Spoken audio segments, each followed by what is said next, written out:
Family comes first, my brother-in-law said, taking over my business. Don't be selfish, everyone scolded. I walked away. 1 week later, my phone wouldn't stop ringing with panic calls. Family comes first, my brother-in-law said before taking a long sip of his beer. Something about the way Liam said those words made my skin crawl. We were at our weekly family dinner, and everything seemed normal until that moment.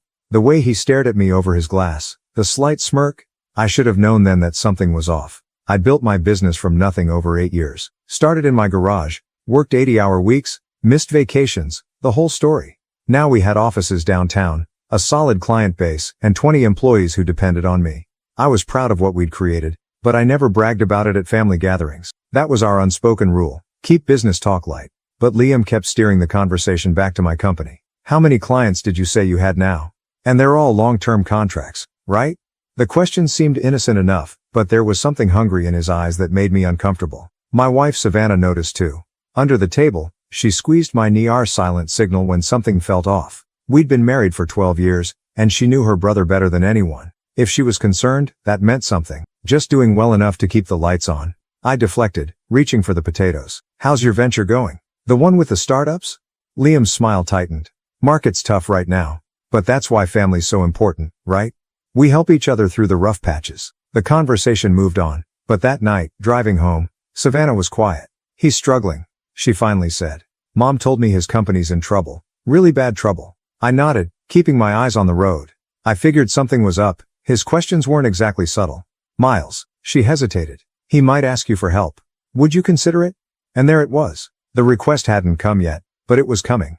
I thought about my team, our clients, everything we'd built. I'll help however I can, but he's family, Savannah said softly. The next week, Liam showed up at my office unannounced. Nicholas, my right-hand man, gave me a heads up before he reached my door. Your brother-in-law's here. Seems intense.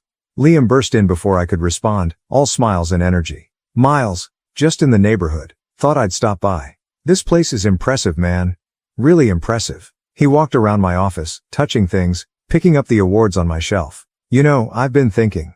You've got such a good thing going here, but imagine if we combined our expertise, your stability, my connections. Liam, I started, but he was on a roll.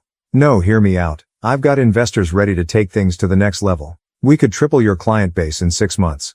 I've run the numbers. He pulled out a folder, spreading papers across my desk. All we need to do is restructure a bit, make room for expansion. I looked at the papers. They were full of projections and promises, but something felt wrong. I appreciate the offer, but we're doing fine as we are. Steady growth, manageable pace. His face changed, just for a second. Don't be short-sighted, Miles. This is a golden opportunity. And you know, family should come first. Savannah agrees with me. That hit hard. You talked to Savannah about this? Of course. She's my sister. She understands the importance of family helping family. Don't be selfish about this. I stood up. I think we should discuss this another time, with Savannah present. He left, but not before dropping the bomb. Just so you know, I already mentioned this to Mom and Dad. They think it's a great idea. Don't make this difficult, Miles. Nobody likes a person who puts money before family. That evening, my phone was flooded with messages. Savannah's parents, her aunts, even her cousin Nora. All of them telling me how wonderful it would be to have the boys working together. How family businesses are the backbone of society. Savannah was waiting when I got home. Why didn't you tell me Liam talked to you? It just happened today, I said, loosening my tie. But apparently, everyone else knew about it before me. He's really excited about this opportunity, she said, not meeting my eyes. Mom says his investors are pulling out. He needs this. I sat down heavily. Savannah, something's not right. I looked into his company after he left. There are rumors, bad ones, failed ventures, angry investors, lawsuits that got quietly settled. He's changed, she insisted. He's learned from his mistakes. This is his chance to prove himself. With my company. With our employees' livelihoods. With family, she corrected. Miles, please, just think about it. Later that night, I got a text from Nicholas. Boss, weird question. Did you authorize Liam to contact our clients? He just called me asking for the contact list. Said you approved it? I stared at my phone, my stomach turning. In the bedroom, I could hear Savannah on the phone, probably with Liam. Their voices were hushed but intense. This wasn't just about helping family anymore. This was something else entirely. And I had a feeling things were about to get much, much worse. Update 1. It's been 3 days since my last post, and things have gotten worse. Much worse. I came into the office Monday morning to find Liam sitting in our break room, chatting with my employees like he owned the place. He had brought in coffee and pastries for everyone, the expensive kind from that fancy bakery downtown.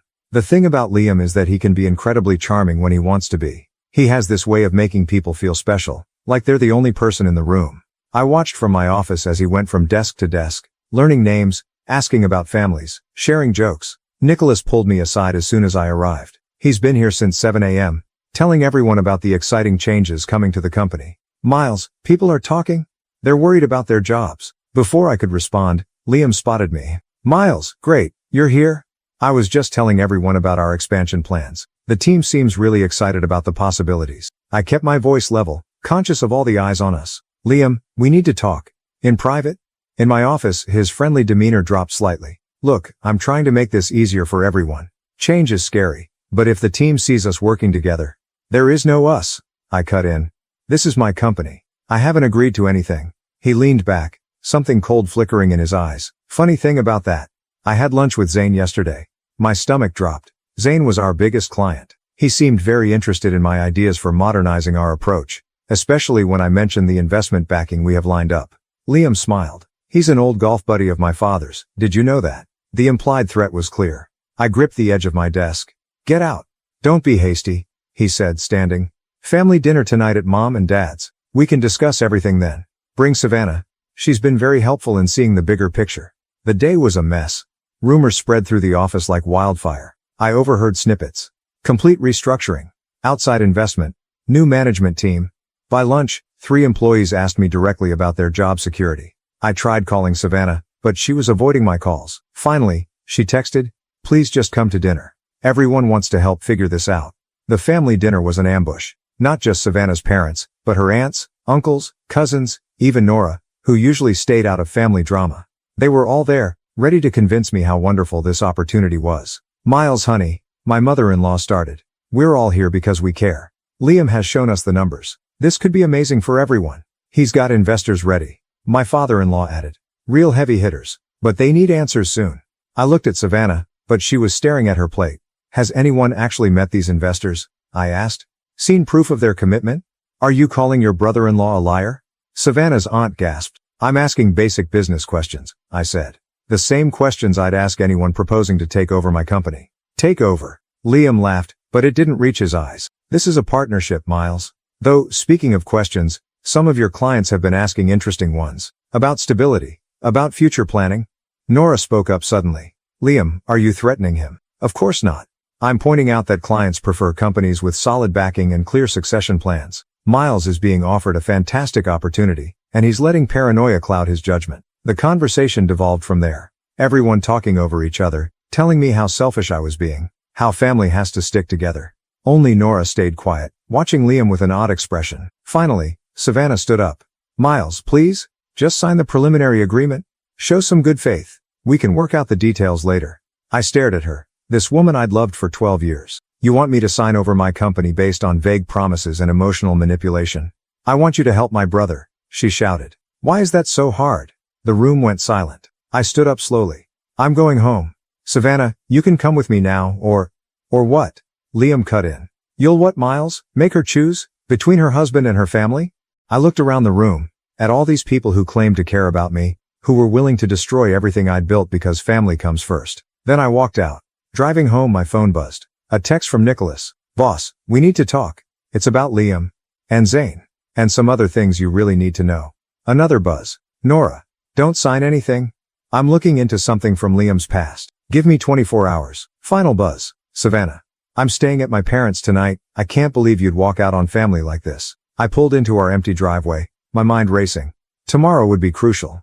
I needed to protect my company, my employees, my life's work. But first, I needed to understand exactly what I was up against. Because this wasn't about family anymore. This was war. Update 2. I met Nicholas at a diner at 6 a.m., far from the office. He was already there, laptop open, looking like he hadn't slept. The moment I sat down, he turned the screen toward me.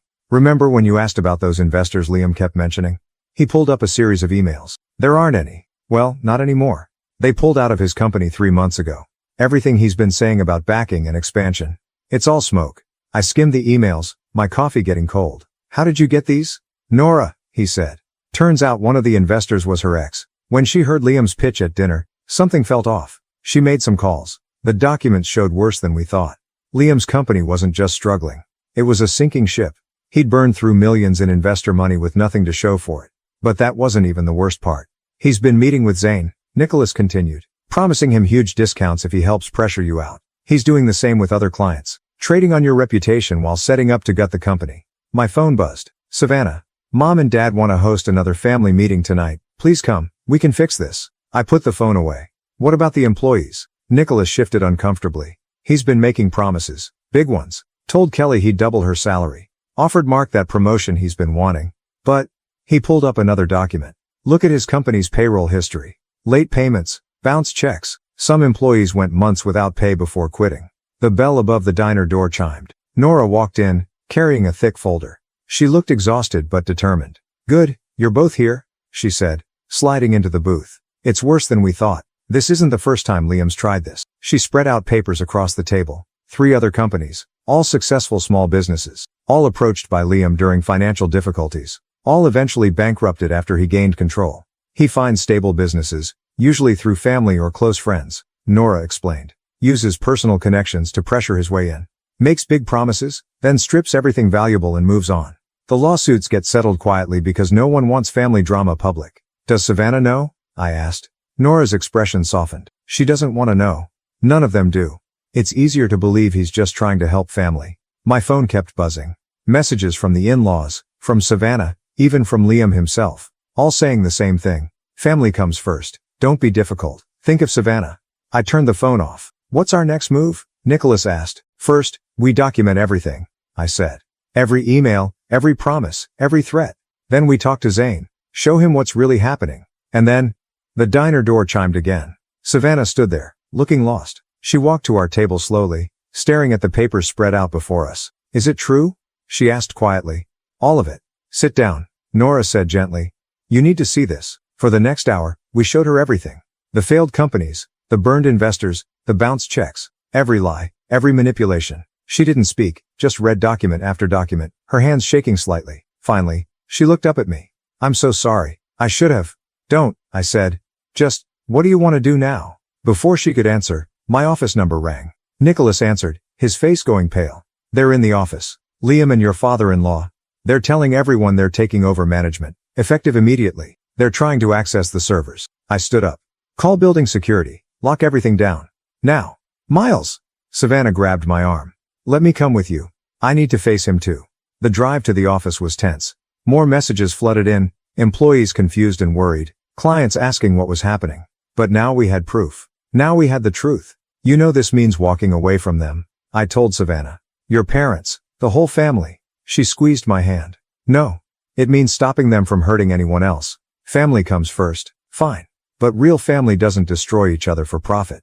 We pulled into the parking lot. Through the lobby windows, I could see Liam gesturing angrily at the security guard. My father-in-law was on the phone, probably calling in more family pressure. Ready? I asked Savannah. She straightened her shoulders. They want a family meeting. Let's give them one they'll never forget. We walked in together, Nora and Nicholas right behind us, carrying all the evidence of Liam's past. It was time to show everyone exactly what family first really meant. Finally update. I never wanted revenge, I just wanted to protect what I'd built. But Liam? He made sure this would end only one way. Security had already cleared the building when we arrived that morning. Liam and my father-in-law were in the lobby, faces red with rage. The moment they saw Savannah with me, everything exploded. You turned my own sister against me, Liam shouted. Savannah stepped forward. No, you did that yourself. Show them, Miles. I handed security a copy of everything we'd found and called the police. Non-emergency line? Reported a trespassing attempt and potential corporate espionage. Watched Liam's face change as he realized this wasn't going his way. You're making a huge mistake, my father-in-law warned. This family will never forgive this. Funny thing about forgiveness, I said, opening my laptop. Zane's on a video call right now. He'd like to talk about all those promises you made, Liam.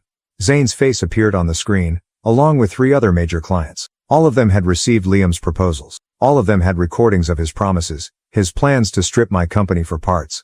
The investors you claimed were backing you? I continued. They're on the call too.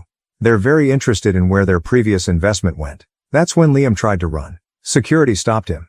My father-in-law started shouting about family loyalty. But then Nora played the recording, the one where Liam bragged about his previous takeovers. about how easy it was to manipulate family businesses. The police arrived as Liam's phone started ringing. Turns out his creditors were very interested in his sudden attempt to acquire a successful company. His own business's accounts were frozen pending investigation. But I wasn't done. "Nicholas," I said quietly, "send the emails." We'd prepared everything meticulously. Every document, every recording, every piece of evidence sent to every employee Liam had ever cheated, every investor he'd defrauded, every family he'd manipulated. Not just from this attempt, but from all his previous ventures. By afternoon, his world was collapsing. 3 former business partners filed lawsuits. 2 investors pressed charges for fraud. His remaining clients abandoned ship en masse. His office was shut down by midday. The family group chat exploded. Savannah's phone wouldn't stop buzzing. Relatives who'd pressured me just days ago were backpedaling frantically. Especially after learning Liam had borrowed money from half of them, money they'd never see again. Family comes first, I told my father-in-law as security escorted him out. So I'm protecting my family, my employees, my clients, my wife, from someone who'd destroy them for profit. The next week was chaos. Liam's schemes unraveled spectacularly. The lawsuits multiplied. Former employees came forward with more stories. His reputation was demolished not by my revenge, but by his own actions finally coming to light. Savannah's parents tried damage control, claimed they never knew, never understood. But their signatures were on documents. They'd helped pressure other families in Liam's previous takeovers. Their social standing crumbled as the truth spread. Then came the panic calls. Liam, desperate for money to fight the lawsuits. Family members realizing their investments and loans were gone. Former business associates wanting to clarify their involvement. I didn't answer. Neither did Savannah. We did answer Nora though. She'd received threats from Liam. Apparently, he blamed her for everything. So I hired security for her. Gave her a position in my company. Real family protects its own. 1 month later, I sat in my office, looking at the latest headlines. Liam's assets frozen. Criminal charges pending. His wife filing for divorce. Former partners turning state's evidence. Savannah walked in, carrying coffee. Mom called again. They want to apologize in person. Your choice, I said. Whatever you want to do. She sat down, looking thoughtful. You know what I want? Peace, distance, time to appreciate the family we choose, not the one that tried to destroy us. My phone buzzed. Nicholas, with an update. Our client list had actually grown. Turns out, companies appreciate working with businesses that stand up to corruption. Liam's final message came later that night. You've ruined me. I hope you're happy. I didn't respond. Just forwarded it to his lawyer and blocked the number. Sometimes family comes first. But first, you have to know what family really means. Looking back now, I realize this was never about business. It was about power, manipulation, and the lies we tell ourselves about family obligations. Liam didn't fail because I wanted revenge. He failed because the truth finally caught up to him. Our company is stronger now. Our real family, the people who stood by us, who chose truth over manipulation, is stronger too. The others? They made their choices. They can live with the consequences. Family comes first, Liam had said. He was right. He just never understood what that really meant.